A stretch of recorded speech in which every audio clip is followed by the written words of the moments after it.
Oil prices are surging again, raising fears of more inflation. But didn't we just do this a few months ago? If you recall last summer, especially October and September, oil prices were driven higher by supply factors. And as oil prices were screaming, many people were saying, okay, here comes inflation. But that's not what resulted. In fact, what we ended last year in terms of consumer prices was in disinflation, very thorough disinflation, and not just the United States, around the rest of the world too. Not only that, in the aftermath of that oil price spike, we also saw lots of economic data move in the wrong direction as well. Retail sales in the United States suddenly got soft. On top of both of those things, the markets back in October in particular told us that something big was changing as far as the economy went, and it wasn't in the inflationary direction. So as oil prices are surging here, first of all, we got to decide, is it because the global economy is picking up? Is there a demand component? Or is this really just about the geopolitics of the Middle East and the Ukrainian conflict? Because there's a tremendous difference in both of those scenarios. And on the one side, it puts us in something like maybe the 1970s, as you'll hear throughout many of the mainstream reports and conversation, that this is like 1973 all over again. But on the other hand, like I said, we just went through this last year, and in oil prices that are driven higher for non-economic reasons, they tend to have the opposite of an inflationary or reflationary or recovery impact on the real economy.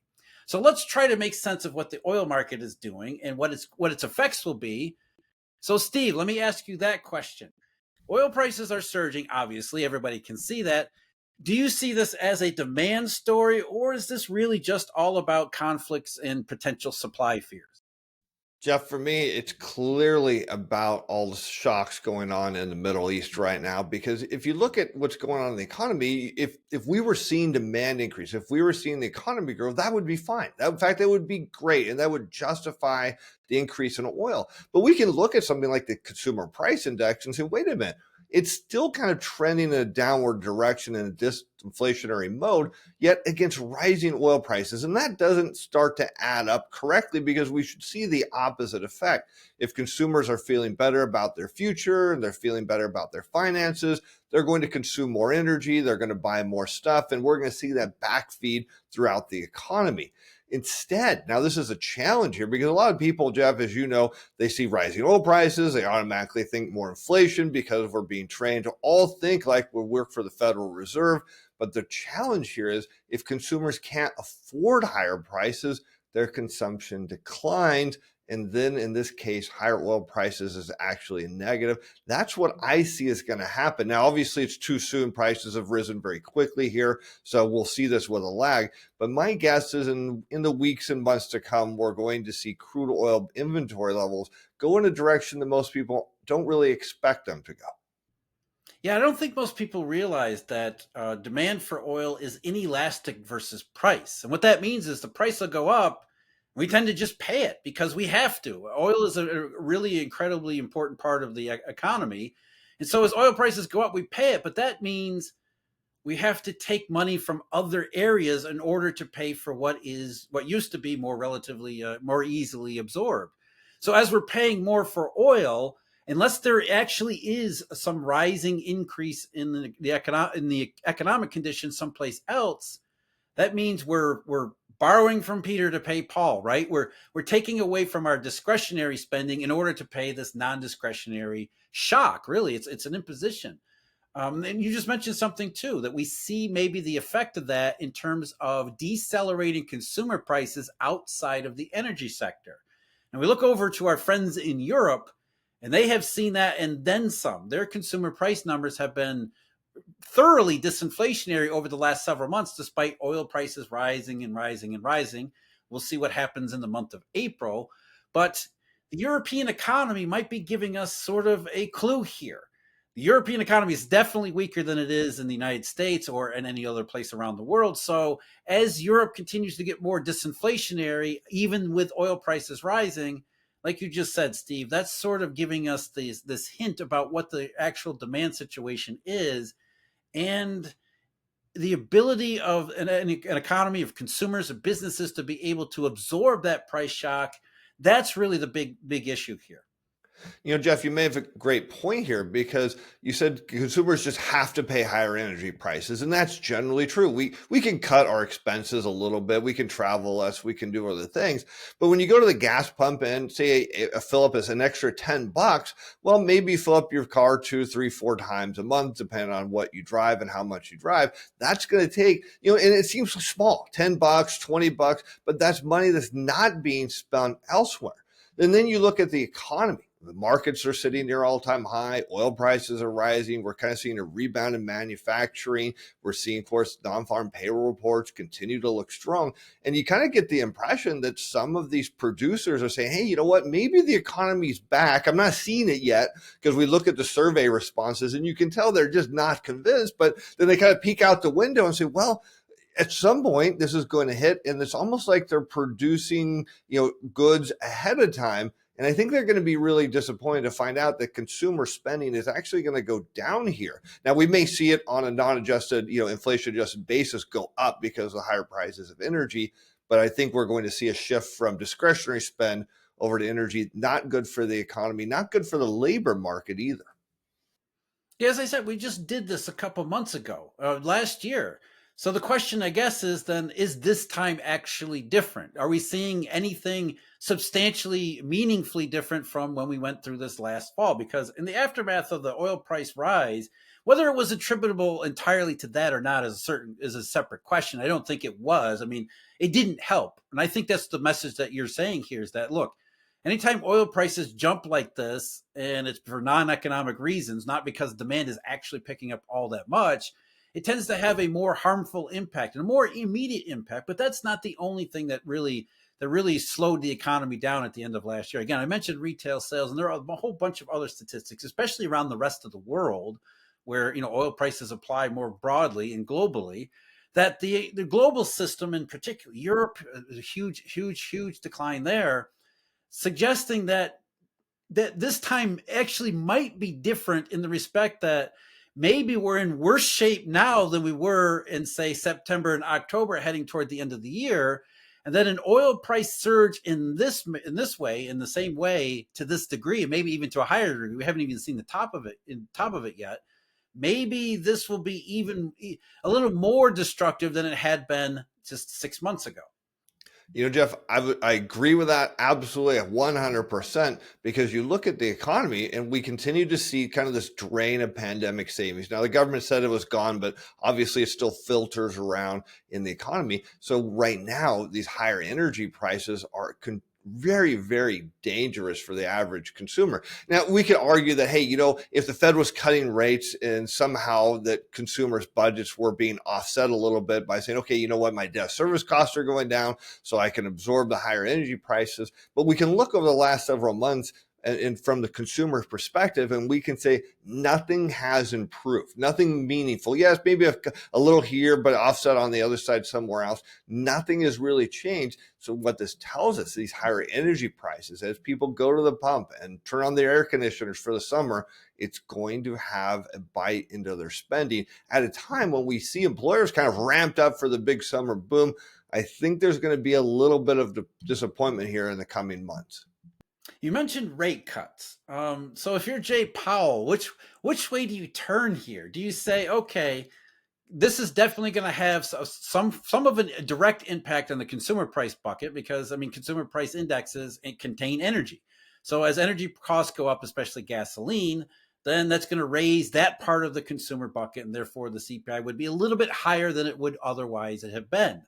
So does Jay Powell look at that and say, uh-oh, I better be more hawkish here? Because, in my theory of inflation, that means that expectations could become unanchored, especially if consumer prices are re-rising again. Suddenly people get the impression, disinflation wasn't actually established. Does Jay Powell become more hawkish? Or does he start thinking like we're thinking, like, oh boy, we just did this and oil prices were not inflationary. In fact, they actually seem to have a harmful impact on the global economy and the U.S. economy too. Do I start thinking about more rate cuts because maybe the U.S. is a little bit softer than it was last year, less able to absorb that price increase?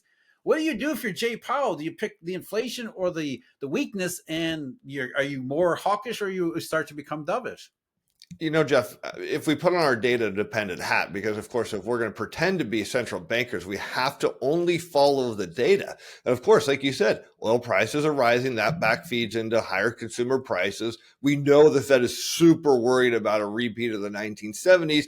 And despite the fact that Jay Powell claims to be an expert on the 1970s, we could really argue he actually knows nothing about the 1970s, but he's going to look at the non-farm payroll report and say, wow, look, the labor market's strong. We're adding people. That's going to turn into demand and further push prices up. So he's going to be looking at this from a central banker perspective, and he's probably going to be nervous about it. Now, does it mean he's going to be raising rates? I don't think he's going to do that. But I think you brought up a good point. Is he going to talk with a hawkish tilt to say, hey, you know what, if this turns into more inflation, I'm going to have to raise? I think he does, because he's also looking at the equity market, which has not turned out to be what everyone thought, because the wealth effect has not happened. We know for a fact people are richer, but they're not spending as if they're richer. So again, you start to look at this and say something's not right here. But does Jay Powell get it right? Does he interpret it correctly like we would? I don't think so. I think we get a hawkish tilt here, but I think he's super nervous. I think he knows that something isn't right, but he's not sure what it is. Yeah, well, I think that's the case all the time. Let's turn our focus here to the bond market for a moment, because the bond market reaction to everything this week, including higher oil prices, a much better than expected payroll report, which I guess is always expected nowadays. We should expect 300,000 every single month. But the bond market, despite mainstream commentary talking about bond yields screaming higher, as anyone who can look at a chart can see, bond rates have been basically sideways to very, very slightly higher over the last almost 8 weeks now. Is that the marketplace doing exactly what you're thinking, which is, okay, Jay Powell is going to sound more aggressively hawkish because he wants to make sure that people in the public mind, anyway, that the Fed is still focused entirely on consumer. Yes, we see the rise in oil prices and we're still really laser focused on it. But yet at the same time, the market knows Powell is really thinking more about the rate cuts because he's worried about the effects. Does that sort of frozen Jay Powell in the middle? Is that why the market has been really steady and rates haven't gone anywhere, or really for a significant period of time here? Jeff, I'm kind of looking around the other parts of the world, and what are we hearing? Central bankers talking about cuts. And so how can everybody else be cutting if we're not going to cut at some point? Because that says the entire global economy is going to go, except the US. And you and I have talked about this many times, that we are not an island in a globally synchronized economy, except when some policymaker needs us to be and says, look, we're decoupled. We were never actually that mattered before, but then it does. So we're going to recouple, and then it does matter. It doesn't make any sense. But I think the bond market's looking around the rest of the world, say, wait a minute, if everyone else is cutting, and he's talking about potentially hiking, not a chance. It means something's wrong, and it just hasn't hit the United States yet. But that would make sense as the world's largest importer. We're going to see things with a lag that the exporters are going to see first. I think that's what the bond market's looking at here. Yeah, so we have interest rates that are basically steady, but yet stocks that are, well, they've been higher, but they're kind of stuck in a little range for the last couple of weeks here. Is the stock market maybe thinking rate hikes? Maybe this is maybe the economy's off, or is this just another fluctuation in shares before they make another leg higher? Because you and I both know, and we've been talking about this for how long now? We said that the stock markets were going to make a bit aggressive move higher once they started talking about rate cuts, and it didn't matter where. Nobody really cares where the rate cuts start, because, as you just pointed out, once they do start, all of them do it at not necessarily at the same time, but they're all moving in the same direction. They're basically a herd. I think he's looking at oil prices and thinking, this just complicated my job enormously. Even though, as you and I know, that as far as the real economy is concerned, don't look at the CPI, look at the effect afterward. And like I keep coming back to last year and the year before. Let's talk about, 2022. Huge surge in oil prices in 2022. What happened? Well, consumer prices stopped. They stopped rising, and they started going sideways to lower.